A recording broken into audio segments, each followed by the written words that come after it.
Success जन के online YouTube portal पर आप सभी लोग का स्वागत है। मैं आज आपके साथ 20 क्वेश्चन की सीरीज का पार्ट 12 लेके आया हूँ। यदि आपको ये वीडियो पसंद है तो जरूर इसको लाइक और शेयर करें। आप मुझसे इंस्टाग्राम पर जुड़ सकते हैं, जिसकी लिंक मैं आपको डिस्क्रिप्शन में दे दूंगा, जहाँ से आप जाकर मुझे इंस्टाग्राम से जुड़कर पर्सनली आपके क्वेश्चन और डाउट को क्लियर कर सकते हैं। तो इसका जो पहला क्वेश्चन है आज के टेस्ट का, डिस्ट्रीब्यूशन सिस्टम में सर्विस लाइन के कंडक्टर को किसके आधार पर बनाया जाए। तो मैं आपको बता दूं कि सर्विस लाइन और डिस्ट्रीब्यूटर और फीडर क्या होती है। तो मैं मान लेता हूँ कि ये मेरा क्या है, कोई डिस्ट्रीब्यूशन सिस्टम में पूछा है यहाँ पे। तो ये मान लेता हूँ कि ये कोई सब स्टेशन है, और सब स्टेशन के बाद हमारा यहाँ पे क्या होता है, एक घर के बाजू में लगा होता है पोल माउंटेड सब स्टेशन, जिसमें हम नॉर्मली इसको ट्रांसफार्मर बोलते हैं। हमारा कहलाता है पोल माउंटेड सब स्टेशन। तो यहाँ से और यहाँ तक ये जो सप्लाई आती है, इसको हम क्या बोल देते हैं, इसको हम बोलते हैं फीडर। तो ये हमारी क्या हो जाएगी, फीडर। इसके बाद यहाँ पे क्या होता है हमारा, मान लेते हैं ये घर है। तो ये जो फिर इससे क्या होता है, ये हमारा क्या कहलाता है, फीडर कहलाता है। इससे फीडर घर के बाजू में क्या होता है, हमारा एक पोल लगा होता है। ठीक है। और ठीक, तो यहाँ पे क्या होता है, ये फीडर हो गया। तो यहाँ पे इस ये फीडर यानी इस ट्रांसफर से निकल के जो ये पोल तक सप्लाई जाएगी, ये हमारा क्या कहलाता है, डिस्ट्रीब्यूटर। ये हमारा कहलाता है डिस्ट्रीब्यूटर। और यहाँ से फिर इस पोल से यहाँ तक ये सप्लाई आती है, इसको हम क्या बोलते हैं, फीडर। सॉरी, इसको हम लोग बोलते हैं सर्विस लाइन। यानी जो हमने क्या किया, सर्विस है, कंज्यूमर के घर के पास जो लाइन जाती है वो सर्विस लाइन कहलाती है। तो यहाँ पे आप याद रखिए, जो फीडर होती है, फीडर को हम हमेशा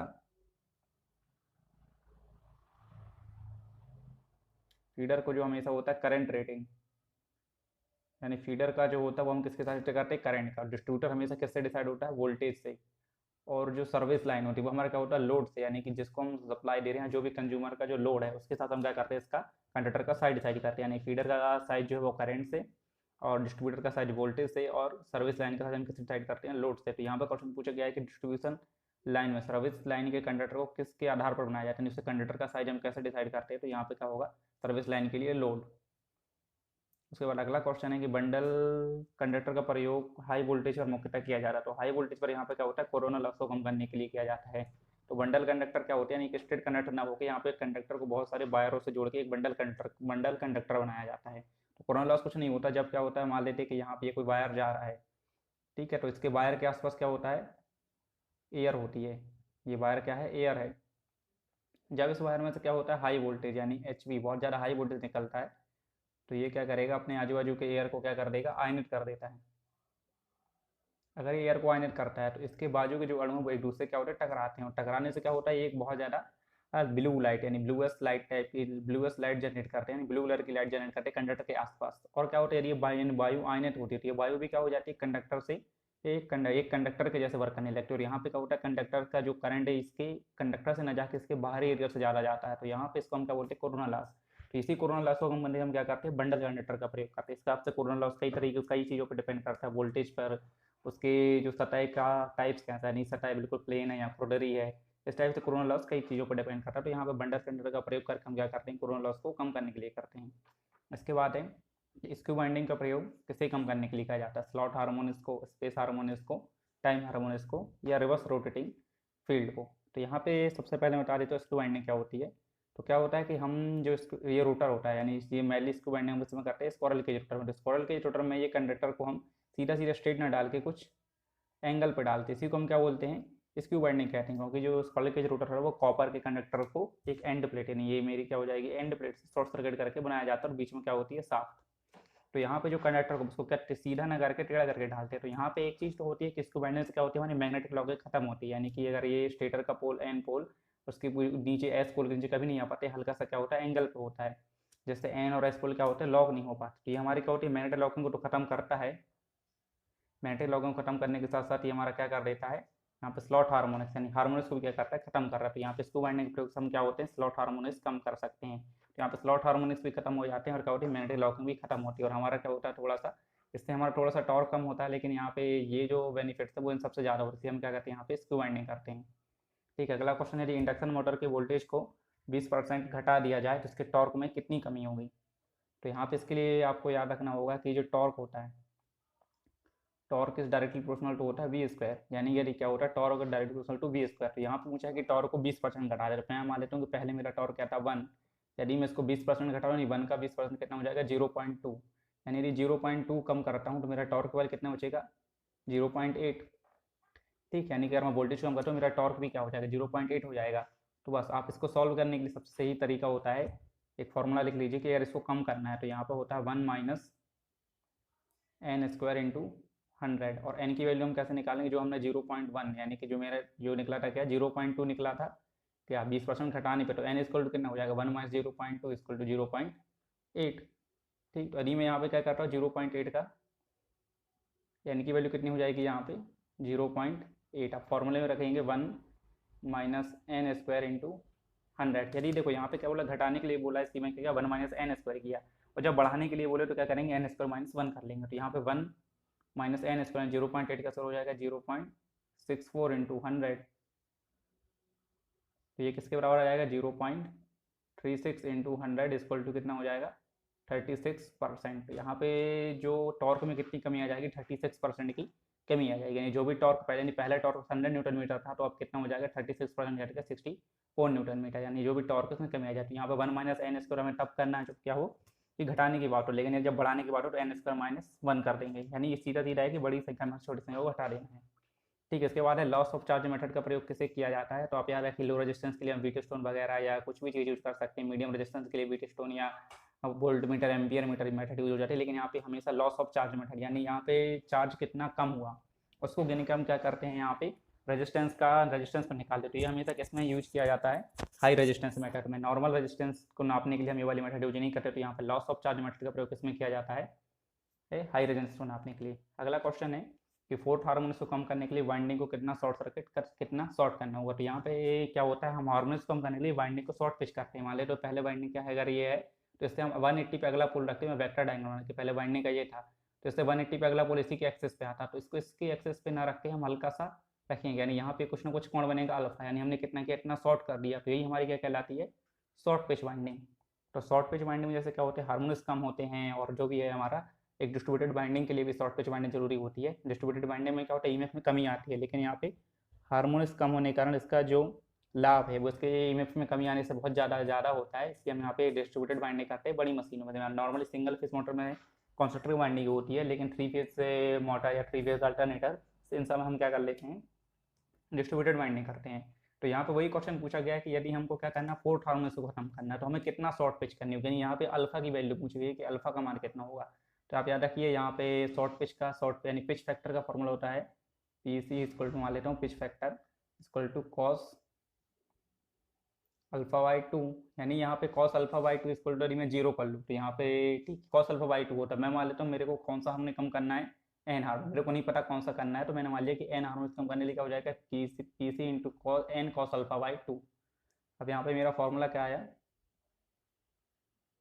तो मेरा जो फॉर्मूला बन रहा है वो P C equal to N cos alpha by 2, ये मेरा क्या हुआ फॉर्मूला हुआ। तो यहाँ पे मेरे को एन हार्मोनिक्स का नाम करना है, तो मैं क्या करूँ इसको कॉस 90 रख लूँ, तो ये इक्वल टू क्या हो जाएगा 0 हो जाएगा, cos 90 equal to N cos alpha by 2। तो यहाँ पे कॉस से कॉस कैंसिल होगा, क्या बचेगा केवल 90 इंटू एन अल्फा बाई 2, ये बचता है। अब क्या है एन की हमें कितना, यानी हमारा फॉर्मूला क्या आ गया 90 equal to N alpha by 2, यानी ये मेरा जो फॉर्मूला बन रहा है वो बन रहा है 90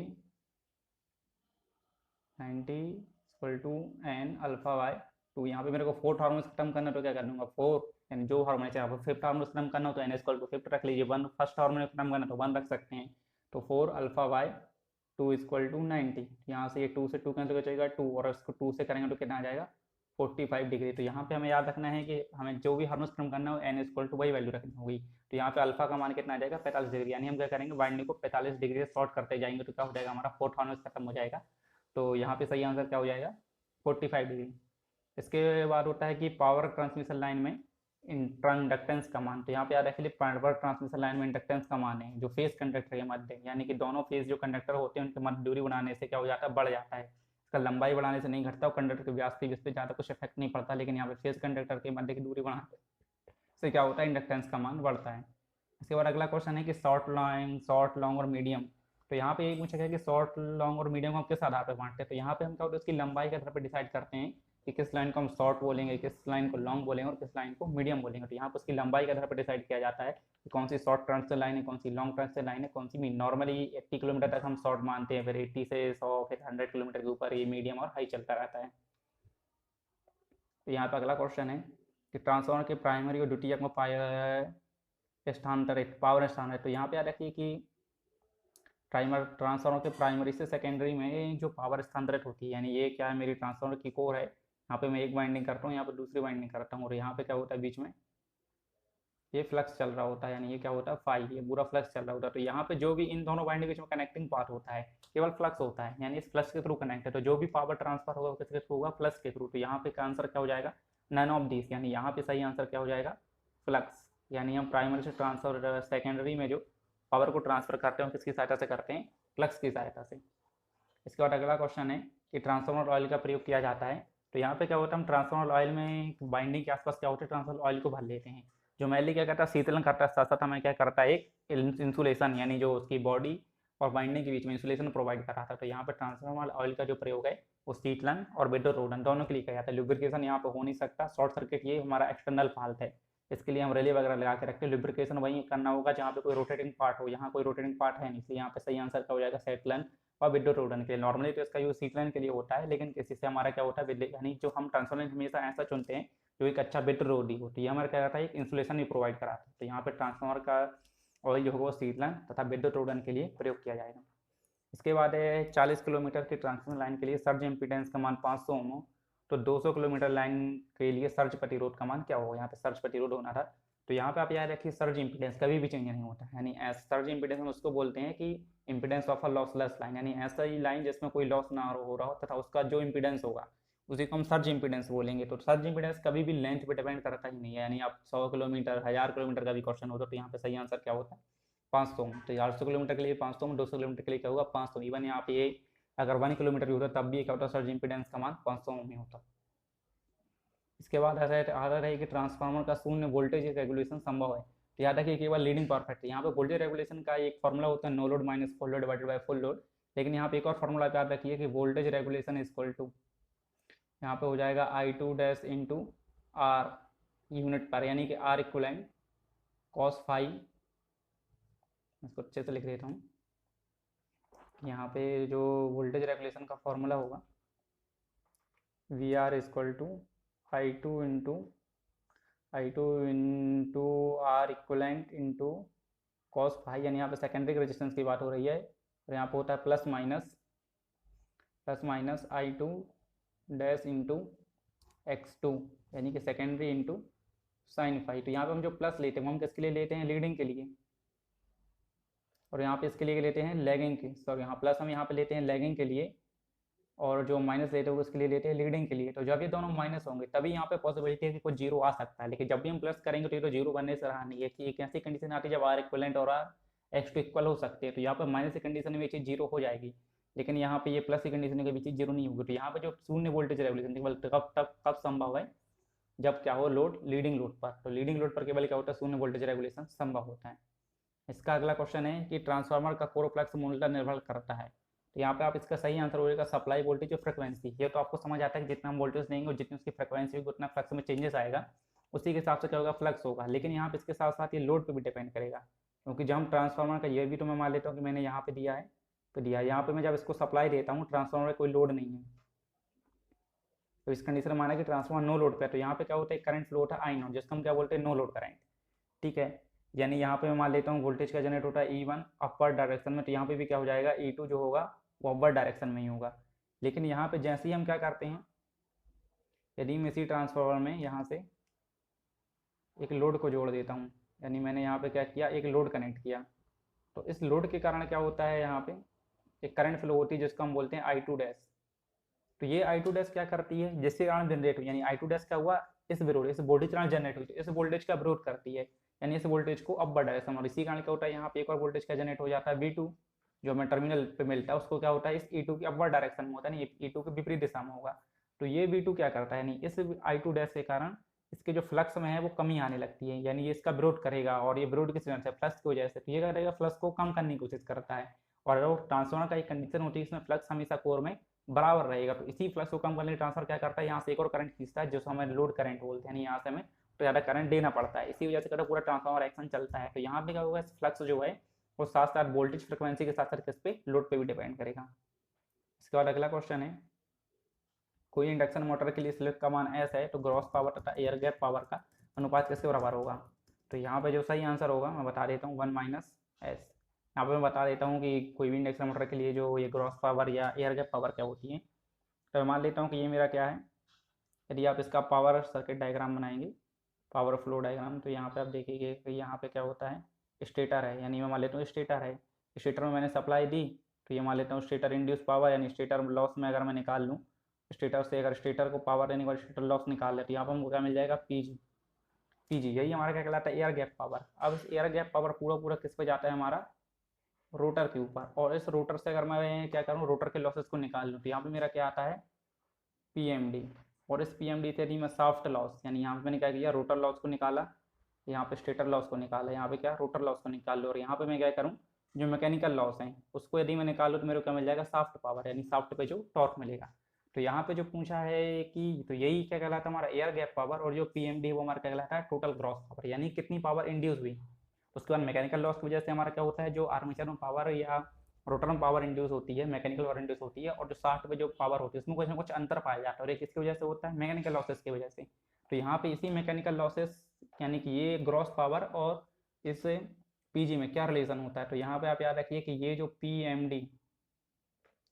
पीएमडी इक्वल टू होता है 1 माइनस एस इंटू पीजी। तो यहाँ पे पूछा गया है कि पीएमडी यानी कि ये ग्रॉस पावर और एयर गैप पावर का अनुपात। तो पीएमडी अगर मैं पीजी को नीचे लेके आऊंगा तो क्या हो जाएगा, केवल 1 माइनस एस बचेगा। तो पीएमडी और पीजी का रेशो क्या हो जाएगा, 1 माइनस एस के बराबर। तो यहाँ पे सही आंसर क्या हो जाएगा, नन ऑफ दिस, और राइट आंसर क्या है यहाँ पे 1 माइनस एस, ना कि एस माइनस 1।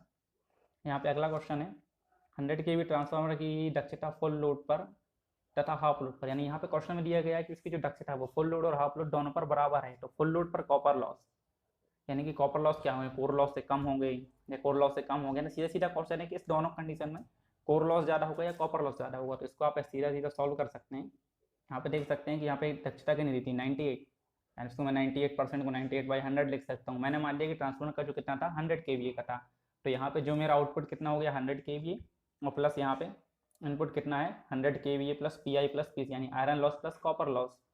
अब इसके बाद मैं क्या सोचता हूँ, 100 kVA 98/100 में क्या लिख सकता हूँ, 100 0.98 plus 100 plus PI plus PC।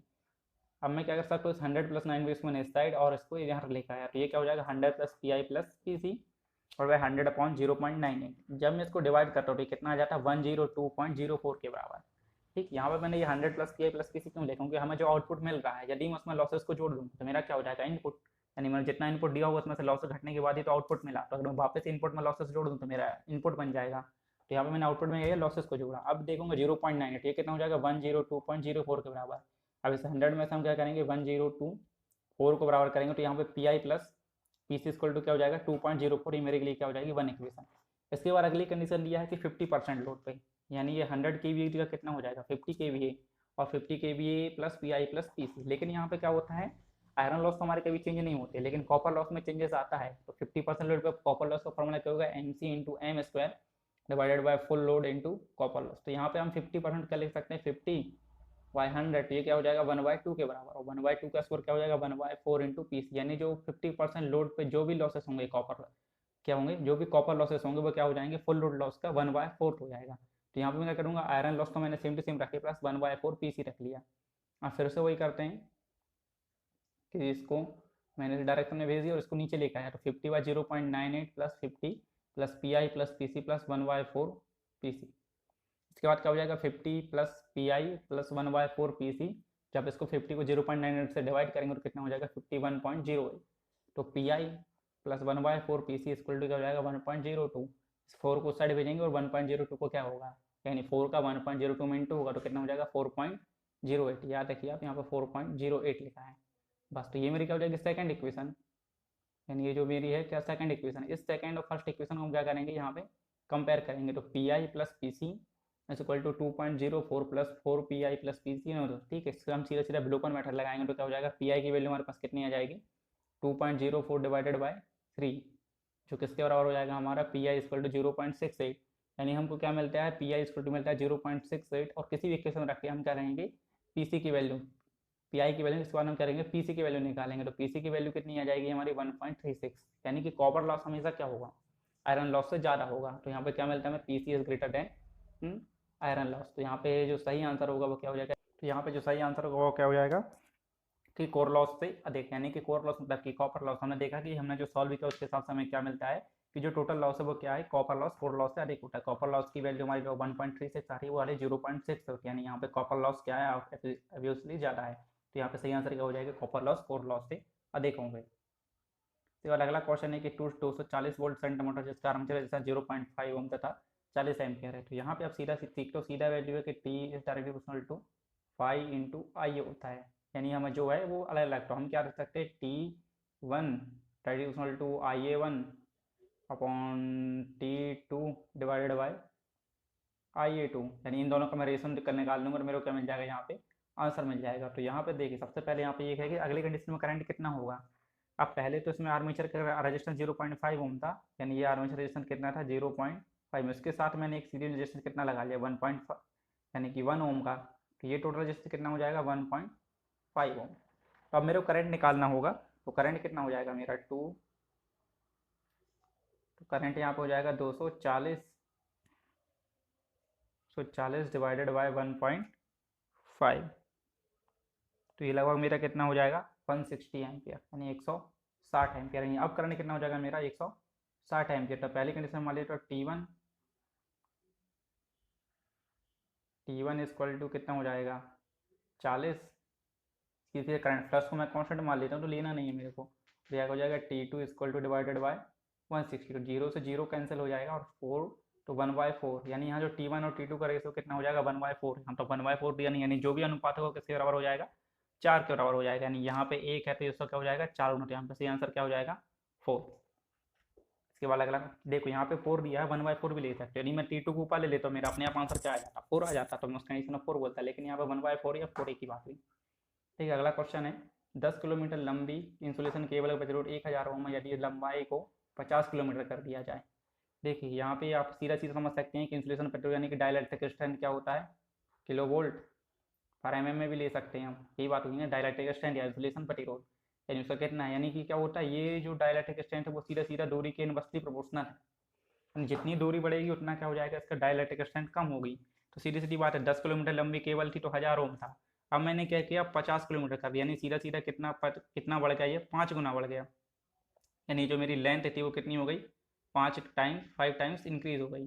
तो यहाँ पे मैं क्या करूँगा, जो रेजिस्टेंस को डिवाइडेड बाय 5 कर दूंगा, तो 1000 डिवाइडेड बाय 5 इक्वल टू कितना हो जाएगा 200। तो यहाँ पे सही आंसर क्या हो जाएगा 200 ओम।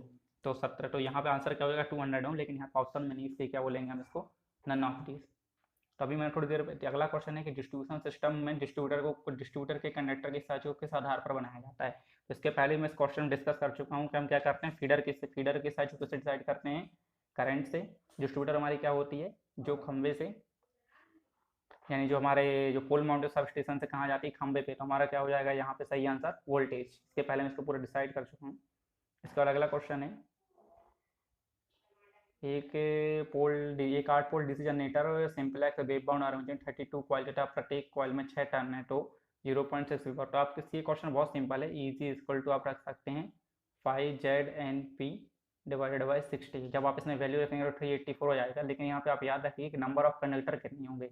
तो देखिए जेड इक्वल टू क्या हो जाएगा, टोटल कॉइल कितनी है 32 कॉइल, ठीक है, और प्रत्येक कॉइल में कितने हैं 6 टर्न है, तो ये मैंने 6 टर्न का इंटू कर लिया। लेकिन यहाँ पे रखिए, यहाँ पे नंबर ऑफ कंडक्टर चाहिए, अभी तो मेरे कॉइल और टर्न यानी टोटल टर्न की संख्या है, और एक टर्न में कितने होते हैं 2 कंडक्टर, तो ये मेरा क्या हो जाएगा 32 इंटू, तो यहाँ पे जो टोटल कंडक्टर की संख्या कितनी हो जाएगी 32 इंटू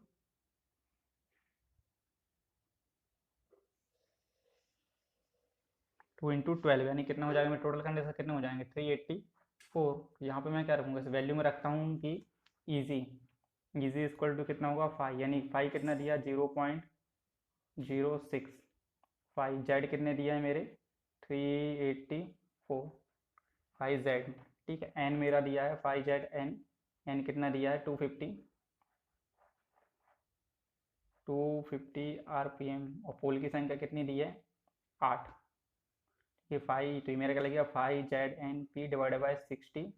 तो यहाँ पे देखो वेव बाउंड है तो पूरे पूरे जो हमारे होंगे कितने हो जाएंगे, 2 हो जाएंगे। तो यहाँ मैं जीरो को 0.0 का लिख सकता हूँ, 100 लिख सकता हूँ।